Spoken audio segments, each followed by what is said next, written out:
Cate Kennedy's new collection of short stories, Like a House on Fire, is about the little tensions and things left unsaid that unravel relationships. Cate, welcome to Booktopia. Oh, it's great to be here, thank you. Tell me about the title. Well, that expression, getting on like a house on fire, it all went like a house on fire, has always struck me as being so ironic because who wants that? You know, yeah. Like it's an awful thought. To say you're getting on like a house on fire seems like the flames are licking up inside the wall somewhere and the alarms are going off and it's all going to burn, it's all going to go. So it always struck me as a kind of a very paradoxical expression. And when you think about those things, often the reversal is the truth. And I sort of feel like if there's an undercurrent in the stories, it's that one. It's maybe the thing that you want is not what you're going to get. The thing you need is what you're going to get. And maybe that's kind of something to reconsider and think about, you know. Because I have an alternative title for Yes. the collection, I'm here to tell Yes. you, and my title would have been After. Yes. Because it seems to me that you're very interested in the moment after something has happened. So the drama has already occurred, the crisis has already occurred. In that fantastic first story, Flexion, the accident with the tractor has already happened, and now we're left with a couple who are dealing with that. That's right, and the couple whose marriage has become kind of terribly stultified and constricted, and we're going to see that because suddenly he now has a spinal injury which is making everything thrown into relief in that relationship. So the injury becomes this ultimately, again, very ironic thing, isn't it? Because the aftermath is what is so fascinating to me, I suppose. What do people do? Not when they're at their best or when they're being observed or when the drama's taking place. What do they do with what they've been dealt, you know? Because to me that is not so dramatic, but it is very telling. And those sorts of salient things where it's like when we're watching something on stage and the character considers themselves unobserved. To me that is electrifying, to watch what someone does when they think nobody is watching, because now we're going to see the true integrity of what's going on internally for them, which they are fighting so hard, of course, to keep hidden all the time. We never show a hand voluntarily. I like it when we're forced to show our hand, and that to me becomes its own sort of drama. I really feel reading these stories that you know these people very, very well, that these are stories that seem to be sort of about the community that you live in, about the sorts of people that are part of your life. Is that right? It is true. As you can probably see from the stories, I don't live in a metropolitan area. I don't have that kind of stimulating city environment where anonymity becomes its own theme, or the idea of looking for new edges or new kind of confrontations, or that kind of sort of dirty realism of urban Australia. It is not really in my writing. I live in a country town, and for that reason I guess I'm able to observe things happening on a smaller scale, and I like the small. I'm really interested in having the luxury of getting to know fewer things better, or pay attention to fewer things and give them better attention. That's always been the thing that I've found has been the thing that eventually yields up the stories that I'm most interested in.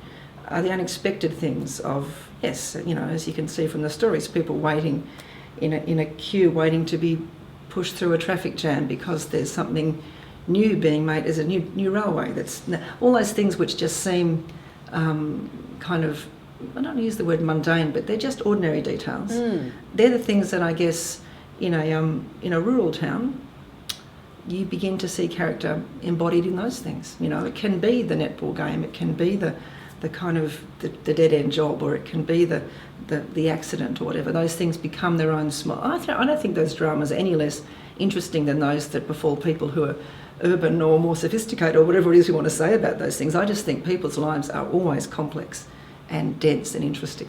I don't really make any distinction, I have to say, between the kind of sort of non-urban and urban settings for your stories, because it seems to me that psychologically the same kinds of tensions and dynamics are operating between people. So you've got a story where a couple are living in an unfinished house, and there's all the frustration of the fact that he's so relaxed and spontaneous and not a planner, and she's the one who, you know, at midnight is still working on the kids' school project because everything is kind of left to the last minute in the house if she doesn't address it. To me, that's universal. That could be happening anywhere.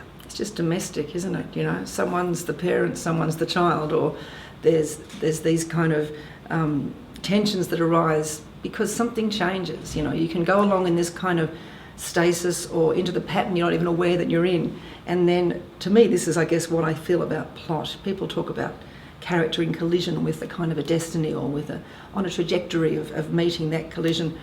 That collision, to me, can be something very small and very ordinary. What it does is throw your character off course and make them, it throws into relief the course that they were on, which, of course, is laden, I think, with dissatisfaction and imperfection and all those gritty little things that you just put up with. The day comes when it's the end of the tether. Yeah. And I think in one of the stories, one of the characters even says, tethered by what, I wonder? You know, and that's the kind of idea where you look at your life and you have to look at it in a fresh way to think, how can I endure this anymore? How can I change this to actually get through this next change situation? To me, that is, you know, endlessly interesting. And also, it really is true, I think, after you've read your stories, you realise that no detail, no episode of life is without consequence. So, for example, when a woman goes back to work for the first day back after she's had a child and she's feeling really wobbly about parking her child in childcare and about the way she's perceived by her workmates, that's an epic moment for that woman. It's small, but because it's universal, I suppose, everyone has been in some situation like that. But if you kind of boil it down to its essentials, that moment is, we look forward to something thinking that it's going to be rewarding in a way that when we get there, the thing that's occurred to us has given us kind of fresh eyes to see something. We may not have chosen to have that new insight, but here it is, we've got it, it's sitting in our lap.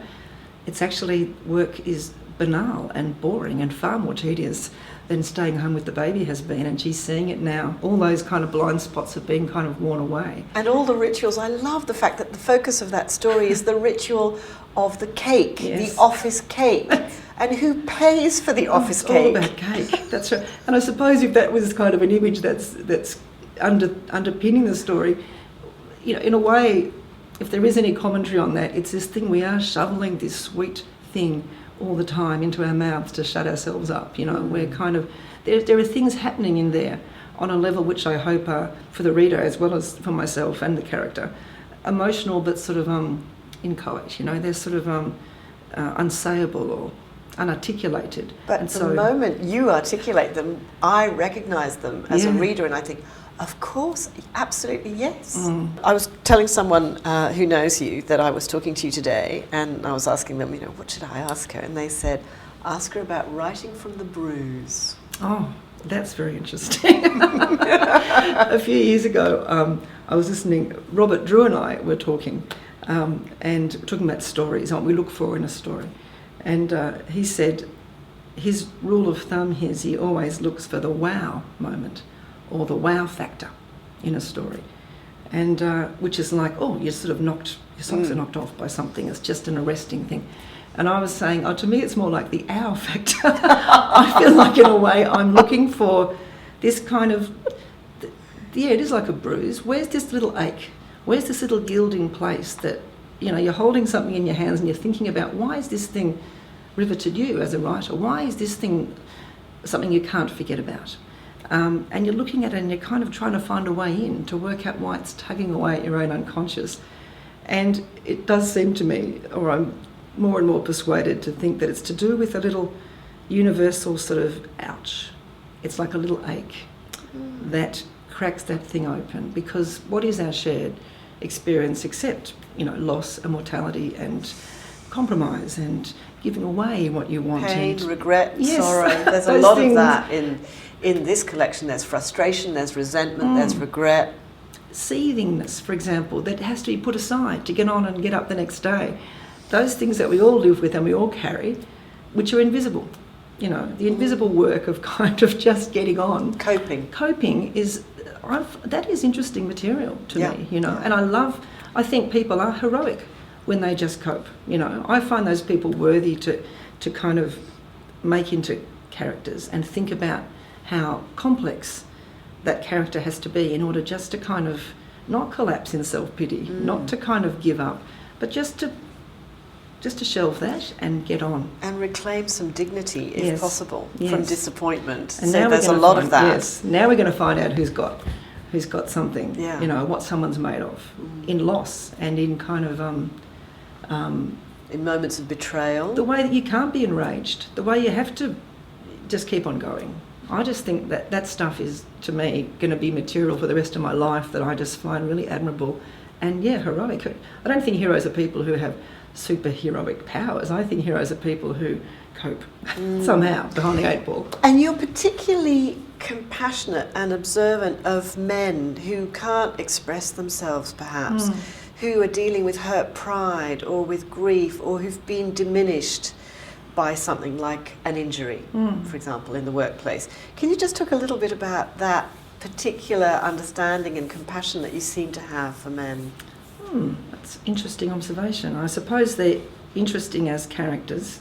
Men are so strange. As characters, they're interesting because they are inarticulate, I guess. They are not used to sort of Sharing their feelings or the way we talking would. about their feelings the way perhaps women do. And I really like, you know, when I look at an idea I have or something which is just kind of glimmering there, I always think to myself, is this a story? Has this got something in it which could be made into a story? And there's a really central question that I ask, I think every writer should ask themselves, and that is, well, who wants what? And why can't they get it? You know, if I can answer that question, maybe I have something that can be made into a kind of a plot. I feel with men that emotional life is the thing which they're kind of, and we are, culturally, Australian men seem to be trained well to be laconic, to put up or shut up, just to cope. And so I do find, as characters, I have a lot of sympathy for people, because generally I feel the same for women, people who are not good at saying me, I'm a victim too kind of thing. I like the people who don't say that, and it's in my poetry as well. I often find that in those kind of stories that become poems. People who don't necessarily speak up or claim anything, they just get on. So it seems to fit well, and I do have sympathy for people who are not used to complaining. You know. Well, you've certainly earned my trust. Thank you very much, Cate Kennedy. Thank you, Caroline. It was great speaking to you. Like a House on Fire is full of understated moments written with great compassion. Cate Kennedy really is one of our very best short story writers.